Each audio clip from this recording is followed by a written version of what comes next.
Hey all, here are OS Reviews. In this video, we're taking a closer look at the HMD Global aka Nokia 2760 Flip. Can also be considered as a backup phone or a digital detox phone if you want to limit your social media usage, for example, or giving it to a child or even the elderly. So the unlocked version sells for a little bit more, but there is a track phone prepaid version in the US that goes for about $20, sometimes even less than that. For example, on refurbished, they're going on Amazon for $15 right now, making it one of the cheapest cell phones that you can pick up. And this is actually running on KaiOS 3.0, which is a operating system derived from the Firefox OS phones that we have seen many years ago. And it's not the first KaiOS device that we've reviewed. Case in point, we've checked out some of the Alcatel MyFlip devices about a year or two back, and they've been a fairly popular low-end option as well. And actually inside the hood, this Nokia Flip is also quite similar when it comes to specs. In fact, on the inside we also have a 2.8-inch TFT LCD display, which has a similar size and resolution. It even comes powered with a similar Qualcomm Snapdragon 200 processor, which is quad-core, 1.3 GHz, and has similar connectivity options including built-in Wi-Fi, as well as Bluetooth and 4G LTE. That being said, we have just a slightly different exterior shell design, as well as a flash for the camera in this instance, which is 5 megapixels compared to the lower res 2 megapixel count found on many of the preceding KaiOS powered flip phones. That being said, it seems like support for KaiOS has kind of dwindled over the past year or two, and although this OS has been out now for about a year and a half, almost 2 years, there are still apps including Google's own services like the Assistant for voice search, as well as Facebook, WhatsApp, that have not been ported over to KaiOS 3.0. Those were apps and services which were available on the older version of the operating system.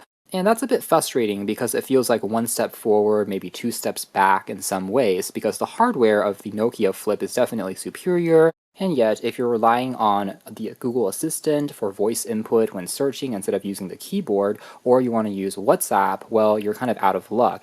So it's suspected that the popularity of KaiOS as an operating system maybe hasn't taken off in the way that investors like Google had anticipated, and so they're starting to pull back their resources, which is a bit of a shame. But nonetheless, taking a closer look at one of the kind of last remaining newer KaiOS phones here, the frame here is a little bit more matte versus the front is slightly more glossy and does attract a little bit of fingerprints, but I like the overall contrast and texture there. The footprint of Nokia's device is actually a touch taller, and that's because the bezels are actually a little bit higher on the inside, above and below the screen, so it's not quite as compact. That being said, the slightly larger footprint does make room for a bigger keypad, which has a little bit more travel and feedback if you're trying to kind of type quickly, for instance, using this T9 layout. The overall flip hinge mechanism also feels pretty well built, has kind of a satisfying clack when you're shutting it down, if you're hanging up a call, for instance. Of course, like most of these entry-level flip phones, the battery is also removable and hot swappable. You'll also find on the right-hand edge the volume rocker, as well as a quick dial button that can be mapped to one of your favorite contacts. So if you're in an emergency, for example, it will automatically dial that number when being pressed on it longer. There's also a USB Type-C port here for charging, which is great. Again, the hardware of this phone is definitely more modernized compared to the past KaiOS flip phones, which were still using micro USB for charging. On the other side, there is still a 3.5mm headphone jack, so you can use this with wired headphones or wireless via Bluetooth. Otherwise, volume for ringtones can also be adjusted directly from this front display, and if we take a closer look inside, there is a traditional 5-way D-pad, and because of the larger surface area, it actually does make room for an additional section of keys. That being said, like most KaiOS devices, it doesn't really have support for touch, and it is a TN panel, which is kind of expected, I suppose, at a lower price point, meaning as compared to IPS LCD, which typically has slightly better viewing angles, if you're looking at the screen from above, for instance, colors may wash out a little bit more. But overall, as you're looking at it head-on, slightly from the left or right, it still seems to be decent. The top here also features the Nokia logo, as well as a small earpiece. But again, like the previous models, there is no front-facing camera on here, even though KaiOS, gotta say, kind of straddles the boundaries between a real dumb phone of yesteryear and a smartphone, just because there is technically an app store on here. And the browser is technically using Firefox, and as a result, it's a little bit more robust than you'll expect. You are able to launch into sites like YouTube and watch back videos on there directly, so it's going to be much more capable compared to actual flip phones of year 2K, 2000s, for example, even though it doesn't have a touchscreen or as robust of a kind of operating system as full Android. So taking a closer look at how KaiOS 3.0 kind of differs, we are able to trigger some notifications here on the left, and if I tap on the OK here in the middle, it will jump into the full list of applications on the phone. Now, the phone, by the way, comes with a little less than 4 gigabytes of storage, but there is a micro SD card slot that you can find behind the battery door. Most of the apps don't take up much space at all. In fact, they're under 1 megabyte, and that's because, similar to Firefox OS back in the day, most of these are just links into the web browser. But on such a low-end device like this, I think it's a pretty good approach to keeping the phone feeling relatively snappy and fast, good enough at least, for navigating around, and again, the apps themselves don't occupy quite as much space. Now, you can also move the cursor here up, down, left, and right to jump into some presets. For example, pushing on the up key will jump into the browser. Right now it's preset into the kind of track phone page, but you can customize that. Clicking on the right key there will also bring up additional dialer pad options, your contacts. Pressing on the left here will then pull up the carousel view, which is something we also had on KaiOS 2 devices from before. So you can loop into some of your commonly used applications, including Google Maps is thankfully still here, so you can use GPS for turn-by-turn directions at the very least, as well as jump into Google for search, but there is no longer assistant integration. So for instance, on this previous edition phone, you're able to kind of use your voice to quickly search as well as even control home appliances, but that is no longer found here. This is just a link to the browser now, and similarly, there's not going to be that mobile Facebook and WhatsApp app support, although you can still go into the browser, the website version of Facebook or WhatsApp, and that will still load and run all right. So you're not technically losing out on the functionality, but some of the nicer elements of the UI design for the optimized app is, again, not going to be found out of the box. You can also take a look at jumping into more advanced settings and turning on different connectivity options. Is displayed as different tabs there on the top that you can slide around. You can also add a password for unlocking the phone, although there is no biometrics, of course, on such a low-end device. Clean up your storage, as well as take a closer look at device information and see if there's any firmware or security updates which are available. Which, speaking of, one of the kind of interesting quirks about KaiOS is a lot of the movements between, say, KaiOS 1, not having an app store, to KaiOS 2, bring along a lot of those upgrades, including support for Google Assistant, and now KaiOS 3 seem to be independent of one another, even though all of these devices are running on very similar hardware. So, for example, these previous Alcatel MyFlip devices never received an upgrade to KaiOS 3.0, and similarly 1.0 devices seem to be stuck on that version, at least in the majority of cases. So that's something that hopefully, if KaiOS receives more continued development down the road, we'll see change as well, as we're starting to push more for longer-term software support. Although in this particular instance, since 3.0 doesn't seem to be compatible with 2.0 apps, perhaps that's for the better. Jumping back again, we can press on the down key here to pull down your quick shortcuts for things like turning on and off wireless options, vibration for audio, changing the screen brightness, as well as turning on the flashlight. Again, this is one of the benefits of this particular hardware, is having that torch functionality. You can even assign a specific function to this shortcut key if you wanted to. For instance, using it to always open your email, using it for entering search, the music player, calculator, voice recorder, so on and so forth, and that will be kind of remappable based on your preferences. So for instance, if we jump into the KaiOS store here, it's relatively quick to load. We'll take a quick peek at the availability of content that we have, and I would say the list is decent, especially with some of the more kind of game and utility type apps, although again for official social media apps it still is a bit more scarce. Find different podcasts, word search, a lot of these simple puzzle type games you're able to find on here, quite similar to on Android devices. They take up very little resources and fewer animations to run as well. Under education, you've got a few more like trivia, PDF tools, as well as Word, Excel, PowerPoint that you are able to view back on this device. So again, a little bit more capable than you would expect for a quote-unquote dumb phone, which I would argue it really isn't. For games, as aforementioned, a lot of titles are available, from chess to some of these bubble breaker games, arcade style. A few hundred, in fact, that you can find on here. So for just a little bit of entertainment, there are more than enough options, to be honest, in that particular category. Got a couple more examples here under utilities, including some weather apps, as well as QR code scanner that you can also find available as well. and so on and so forth. Some news feeds for different applications can also be found here. If we jump into an example of how kind of YouTube works and what the speakers sound like next, this will then load back using the essentially Firefox web browser, which is still quite fully featured. It's just you have to navigate around using the D-pad as opposed to the touchscreen, and you are able to tap on the function key over here to enter a specific URL.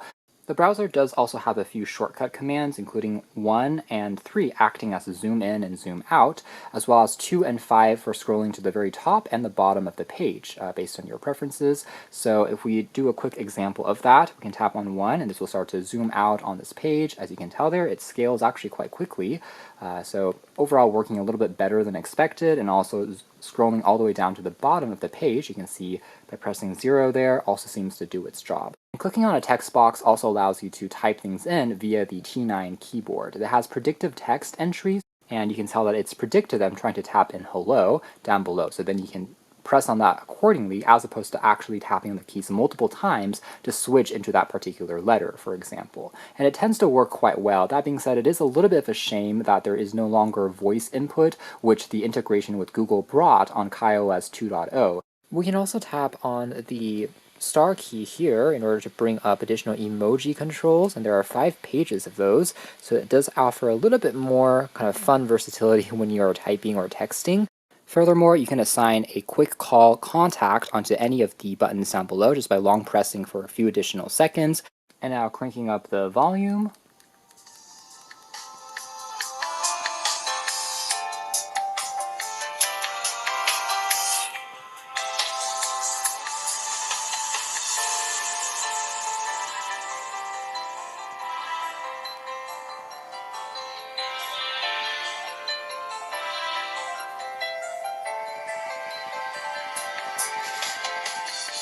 Overall takeaways, it actually works a little bit better than expected, especially the loading speeds here via Wi-Fi. It's actually getting a pretty good signal strength. It doesn't take too long to buffer or play back the video either. I suppose it's because the screen resolution here isn't even HD, so there's fewer pixels for the processor to push around as well. That being said, there is no multitasking per se on KaiOS version 3.0, so once you open up an application and close it out, it kind of then clears the memory in the background to make room for new apps that you're opening back up, which makes sense on a more limited device like this hardware-wise. Here's also a quick look at what the Google Maps integration is like. It still is quite similar to before, so on here at least you are able to search by voice, and again be able to look at turn-by-turn directions. Even Street View is available on here as well.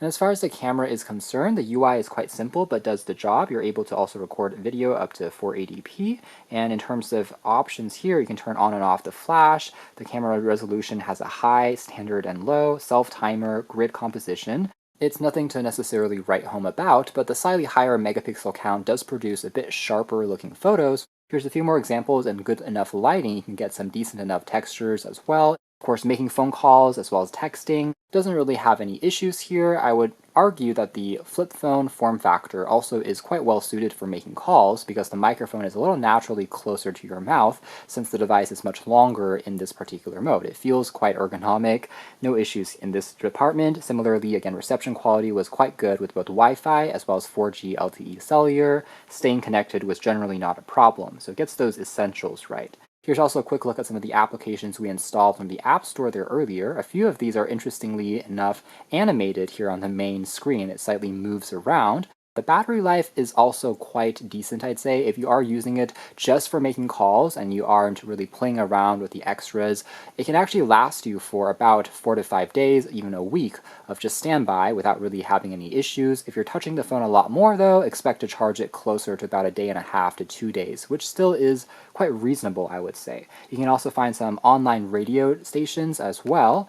And over here we have the aforementioned PDF as well as Excel and document readers, chess as well, so on and so forth. So again, even though we have a lot of these apps per se pre-installed, since they really are just bookmarks, they are barely taking up any storage, and the phone still remains relatively responsive as we are swiping up and down, left and right. The classic Snake is another example of a game that we downloaded there earlier. A couple of titles, in fact, seem to be developed by KaiOS themselves, whereas other ones are from third-party, including this Snake game, I believe, is from Gameloft, but works well enough. It's kind of a HMD version of the classic Snake has a little bit more movement to it that you can use the D-pad to kind of navigate around, and for the most part works quite nicely, and it's a bit nostalgic as well, playing this on a flip phone from a Nokia branded device and getting a little bit of entertainment there.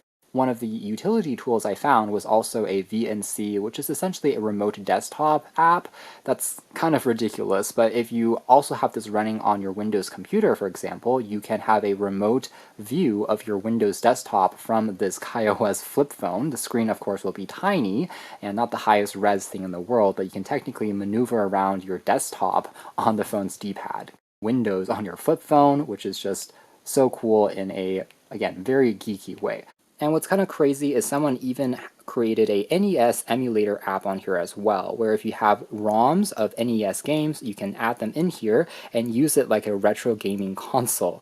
It's definitely nothing fancy, but still is surprisingly quite fun in a lo-fi way, gotta say, controlling things kind of left and right using the D-pad, and again, the fact that you are able to get a little bit of entertainment if wanted from this KaiOS device. Although some would argue that maybe that defeats the point if you're trying to use it truly as a digital detox type device.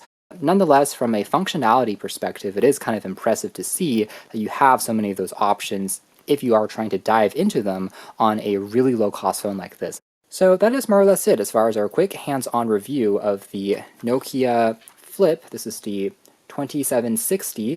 It continues the trend of HMD Global, trying to modernize some of the legacy Nokia designs from the early 2000s and making them into more modern, reinvented versions with newer hardware. So it's just a bit of a shame that this hardware has been maybe slightly let down by KaiOS 3 having a bit more limitations than we'd like, mainly because this platform, many speculating, is on its last legs, or at least no longer getting as active updates as it once did, which is just a bit unfortunate.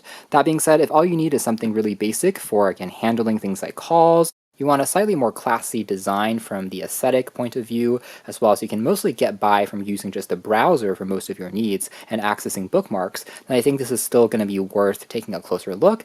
Could be a great backup phone or emergency device, and still is quite impressive that even a quote-unquote dumb phone has gotten as smart and as impressive as it is when it comes to a feature perspective. So you can learn more details if interested in the links down below, but for now that's been our video. Thanks for watching here at OS Reviews. That's been the Nokia 2760 Flip 4G.